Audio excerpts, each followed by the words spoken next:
het zegt post office. En daar hebben ze met een vriend ontmoet. Dat is hier. Monica and Frank first came to ask, ask for directions or something.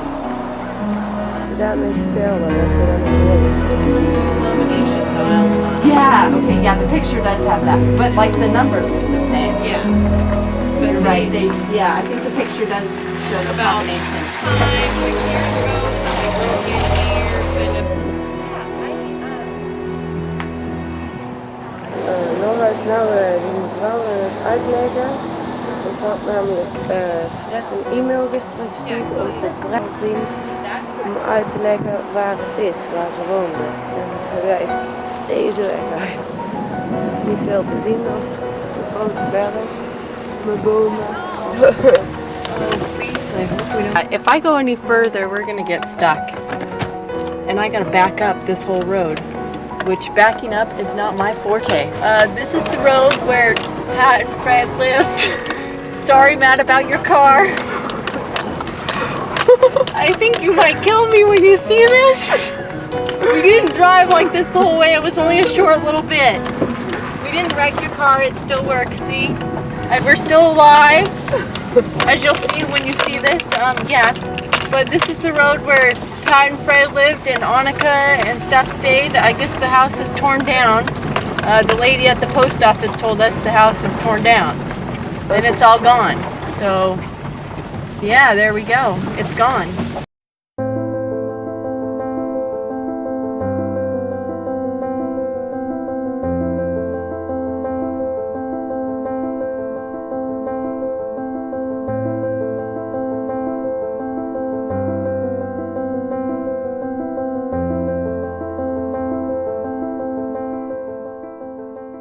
When we come back, we'll see. And where we decided to go was America.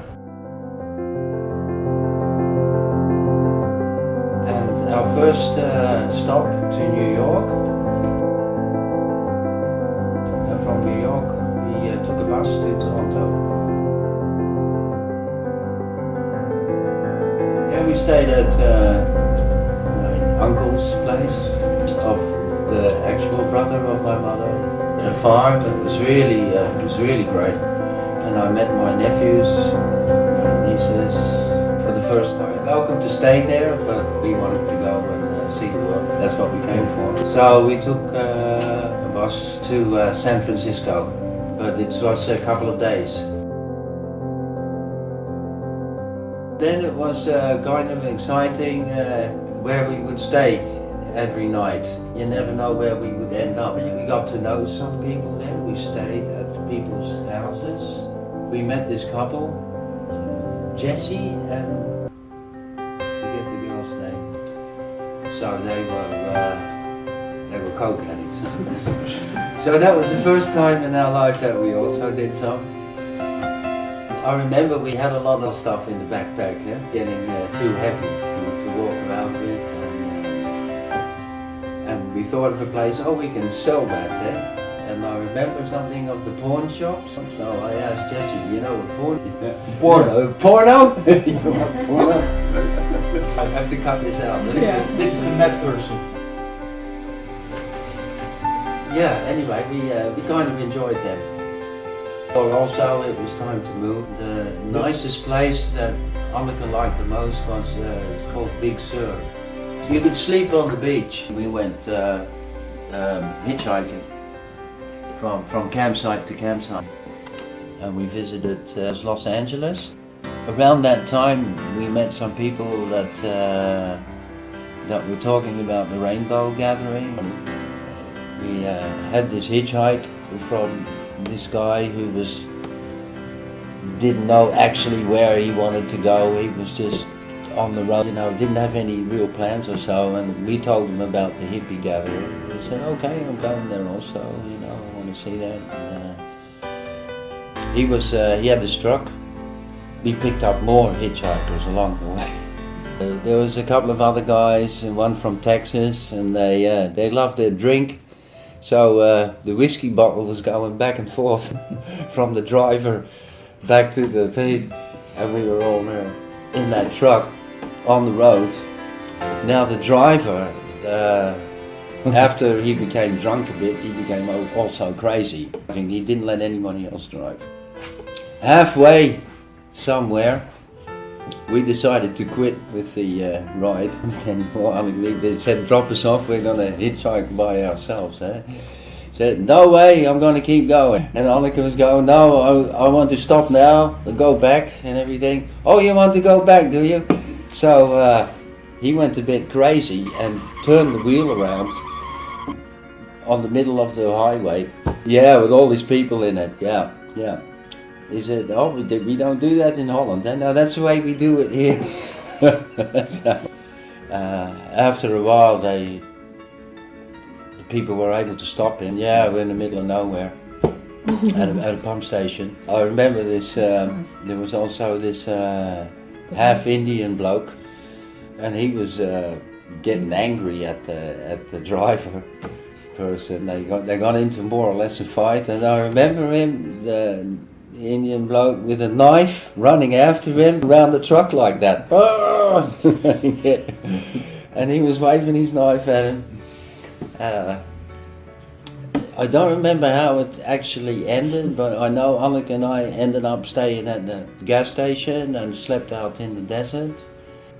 The rest had moved off. We never did make it all together at the Rainbow Gathering, but Anneke and I found it. So there were there were thousands. They said there was something like 10,000 people there. Yeah, it's every year that they choose a different place in America, and they get this place from farmers, or they rent it or so. I'm not sure exactly, but everything's for free, so you can come in, and there were collective kitchens where they did the food. There was that was shared, and Anneke and I had some food with us also. Anything what you could give. Also green energy was good also. Dollars.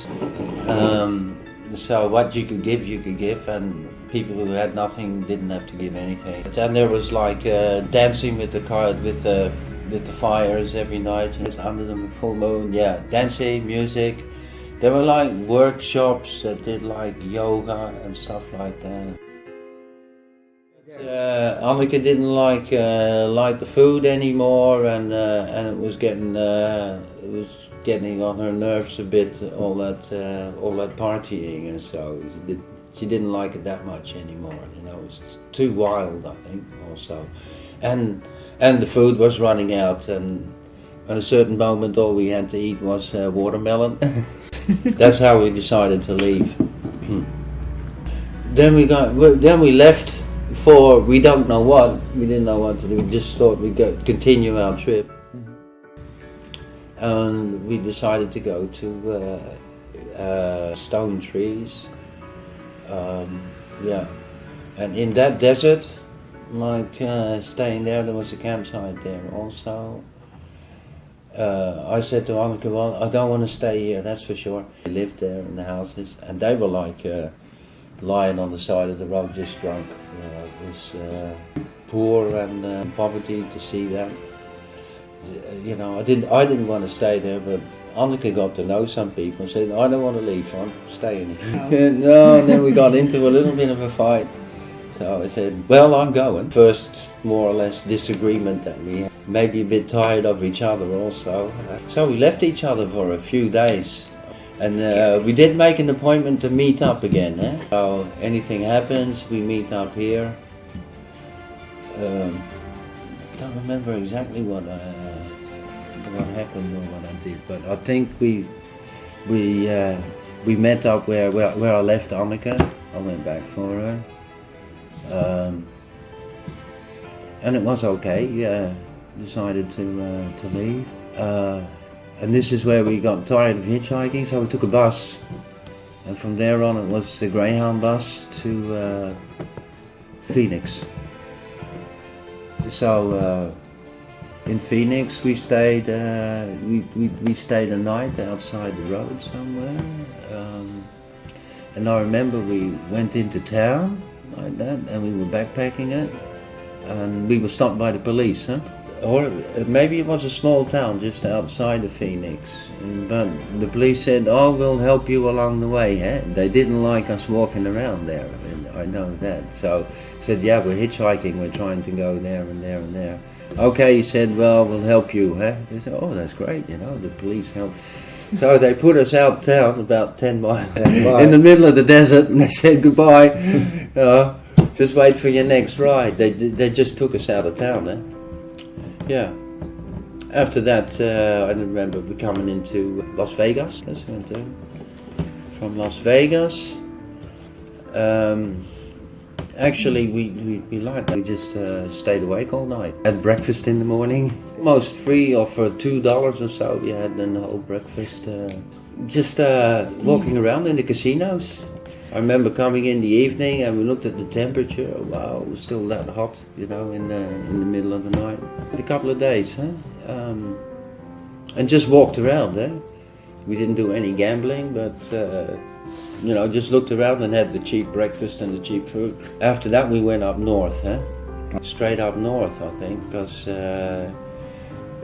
we did want to go back to San Francisco, but on the way there, we said, oh, let's go further, you know, see how it is up there. Wow. So we've been traveling for like 4 months then. We did maybe a camping along the way. But I remember sitting in the bus from Portland. We stayed a couple of days in Portland, and we camped outside somewhere. And then we took a bus from there. So we were looking for nice places to camp, like nature or forests or whatever. I remember passing through the redwoods also, we saw that.